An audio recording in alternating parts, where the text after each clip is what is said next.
ये जो ओम है और उसको जो माँ आगे बोलते हैं एक्चुअल में वही उच्चारण है। ओम का करने का तरीका वही है।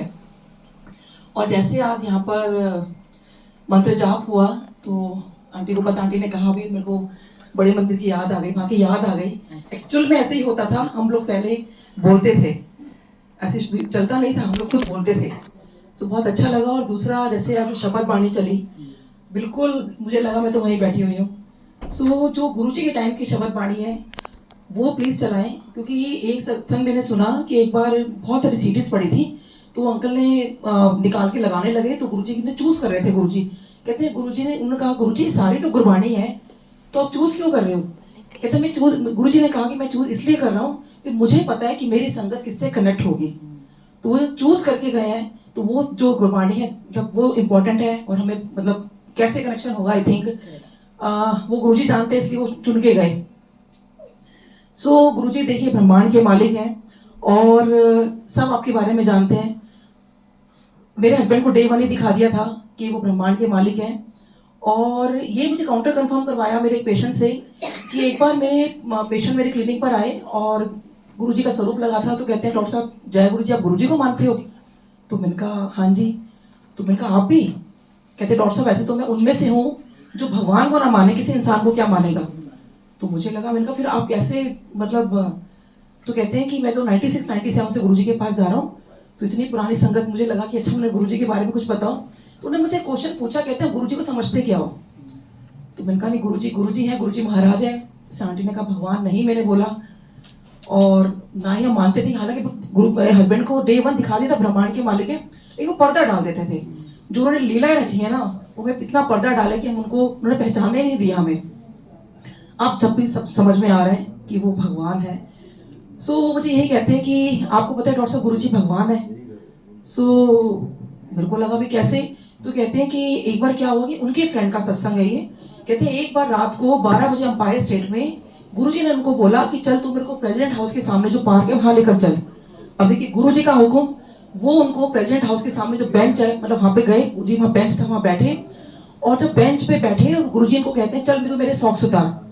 अब उनके फ्रेंड ने सॉक्स उतारे, और देखिए जब उन्हें सॉक्स उतारे, कहते हैं डॉक्टर साहब बिलीव मी कि उनको गुरुजी ने क्या दिखाया, वो दिखाया जो श्री कृष्ण जी ने माँ यशोदा को अपने मुख में दिखाया था। यानी कि पूरा का पूरा ब्रह्मांड गुरुजी के चरणों में था। तो उनको मैंने कहा अरे तो मेरे हस्बैंड को भी डे वन दिखाया था।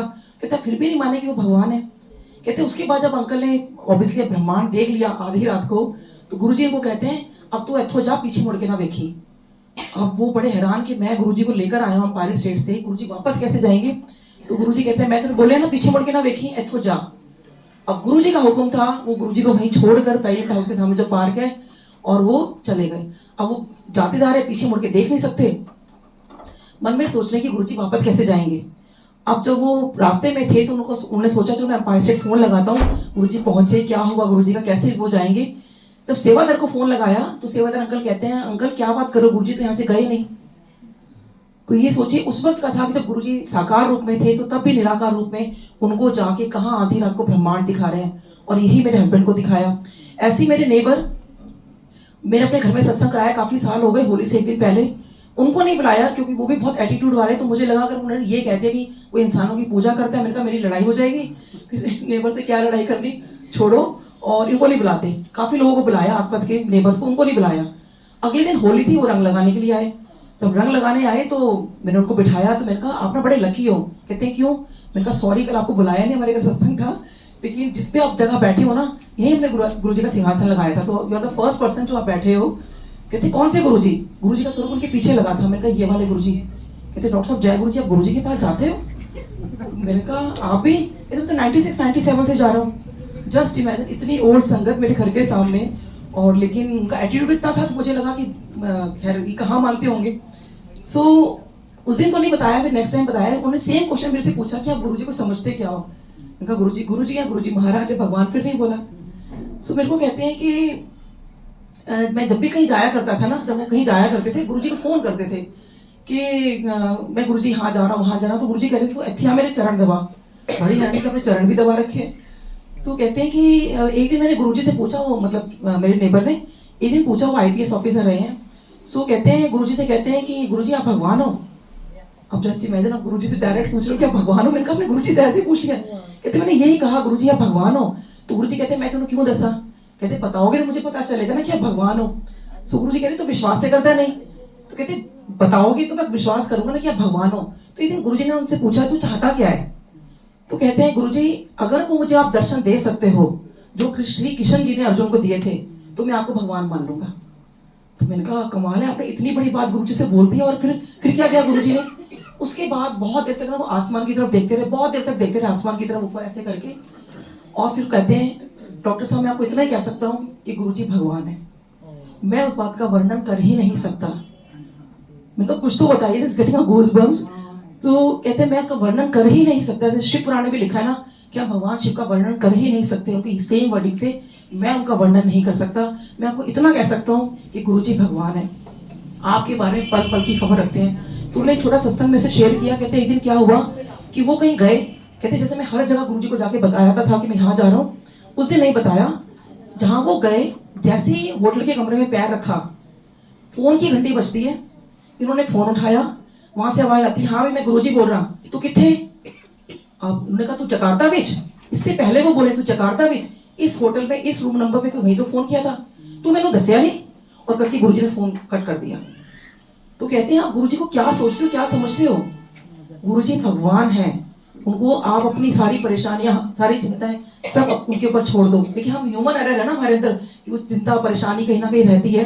लेकिन मेरे को ऐसा लग रहा है कि मैं जैसे जैसे आंटी ने भी कहा कि हम धीरे धीरे जो कनेक्ट हो रहे हैं उसमें समझ में आ रहा है कि वो भगवान है और हमें सब कुछ उन पर छोड़ देना चाहिए और सब कुछ जानते हैं। ऐसे एक बार अंपायर स्टेट का मैं सुनाती हूँ कि एक बार कोई पॉलिटिशियन बैठी थी गुरुजी के लेफ्ट हैंड साइड पे, मैं बैठी थी राइट हैंड साइड पे। वो लंगर कर रही थी and I was waiting for the langar. अब वो लंगर कर रही है तो गुरुजी को कहते हैं चल चल तू 2 चपाती प्रसाद और खा ले तो वो सीएम बना दूंगा। अब मैं बड़ी हैरान कि 2 चपाती प्रसाद में सीएम कैसे बन सकता है?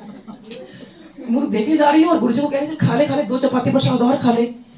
तो उनके लिए आया चपाती प्रसाद। देखिए वो बाद में सीएम बने भी जम्मू और कश्मीर की। उसके बाद जब वो माथा टेकने गई और गुरुजी को उन्होंने जो भी कहा होगा तो गुरुजी बड़े प्यार से बड़े अदब से कहते हैं वालेकुम अस्सलाम आंटी। सो मैं तो ना गुरुजी पे फिदा। मैंने कहा वाह गुरुजी क्या लग रहे हो ना। मैंने सोचा गुरुजी कह रहे हैं बड़े सब माथा ऐसे करके बड़े अदब के साथ ऐसे हाथ ऊपर करके वालेकुम अस्सलाम आंटी। सो मेरे मन में आया, मैंने कहा गुरुजी कितने प्यारे लग रहे हो ना आप।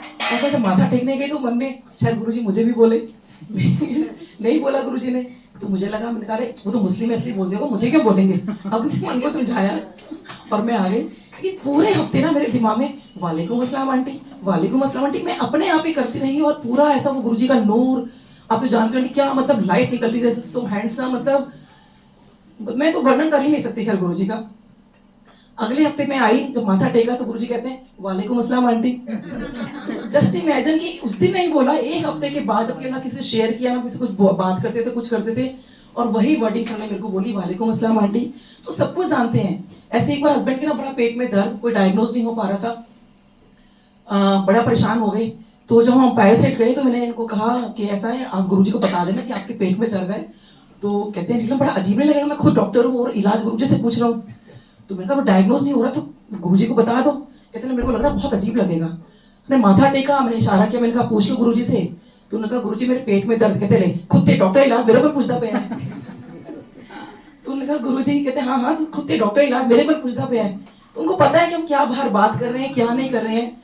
और लेकिन ये था कि गुरुजी को बताने के बाद अगले दिन जब हस्बैंड गए तो जो भी उनकी प्रॉब्लम थी वो डायग्नोज हो गई, दवाइयाँ शुरू हो गई। तो ये है गुरुजी, वो अपने ना मुस्कुराहट में ही अपना सब कुछ ठीक कर देते हैं हर किसी को। मेरी बैक ठीक की, डांस करवा के ठीक की। मेरे को बहुत सीवियर बैक हो गया था, डॉक्टर्स ने इतना इतना कह दिया था कि चल पाओ यही गनीमत है, डांस तो जिंदगी भर के लिए भूल जाओ, क्योंकि मुझे डांस का बहुत शौक रहा। और 2005 की बात है, नया साल आने लगा 2006, जैसे 12 बजे सारे खड़े हो गए बड़े हॉल में, डांस हो रहा है सब कुछ हो रहा है। मैं बड़े मंदिर में राइट हैंड साइड की जो विंडो है वहाँ खड़ी थी क्योंकि धक्का नहीं लगना चाहिए। डॉक्टर्स ने कहा था जरा भी बहुत आराम से आपने रहना है, बहुत धीरे धीरे चलना है। और मैंने उनसे पूछा था मैं काम कैसे करूंगी डॉक्टर साहब। तो उन्होंने कहा क्लिनिक पर एक बेड लगा लो, काम जैसे पेशेंट आए फिर लेट जाओ फिर काम करो। और मैं एक्चुअल में ऐसे ही करती थी। और लेकिन कितना मुश्किल था सोचिए, लेटना फिर काम करना फिर लेटना, तो मेरे लिए बहुत मुश्किल हो गया था। लेकिन कभी मैंने गुरुजी से नहीं कहा कि गुरुजी के पास क्या बोलो ना, गुरुजी मेरे बैक एक हो रहा है। सो गुरु जब मतलब मैं गुरुजी को देखती रहती थी और जब डांस कर रहे थे सारे तो मैं तो गुरुजी को देख रही थी और गुरुजी ने एकदम से मेरी तरफ देखा और ऐसे इशारा किया कि आके डांस कर। सो मुझे लगा पता नहीं किसको बोल रहे होंगे, मेरे तो बैक है मैं तो जाके डांस नहीं कर सकती। तो फिर गुरुजी ने मेरे को इशारा किया कि आके डांस कर। फिर मुझे विश्वास नहीं हुआ, मैंने अपनी फ्रेंड से कहा कि तेरे को बोल रहे हैं, कहते नहीं तेरे को बोल रहे हैं। सो फिर गुरुजी ने फिर ऐसे करके माथा ऐसे करके कहा आके डांस कर। मैंने कहा गुरुजी मैं, गुरुजी कहते ऐसे करके फिर आके डांस कर। मैंने कहा गुरुजी मैं, और काफी देर तो मैं गुरुजी से पूछती रही। उसके बाद बड़ा कस के जब गुरुजी ने ऐसे करके बोला मेरे को, तो अब तो मैं भागती हुई गुरुजी के सामने का और मेरा बेटा और मैं इतना डांस किया। वो दिन है और आज का दिन है, ठीक है। एक थोड़ा वेट की वजह से प्रॉब्लम हो जाती है, लेकिन वो जो बैक वाली जो डॉक्टर्स ने प्रॉब्लम बोली थी मेरे को वो प्रॉब्लम नहीं हुई। तो कैसे मैं देखिए एक डांस करा के गुरुजी ने ठीक कर दिया। तो सब कुछ आप उन पे छोड़ दो, इफ एंड बट अपना सब कुछ है, वो तो लगे रहते हैं लेकिन फिर भी वो आपको पूरा ध्यान रखते हैं। सो बहुत बहुत शुक्राना। सत्संग तो बहुत है लेकिन इतना संगत एब्जॉर्ब करें, शुक्राना गुरुजी।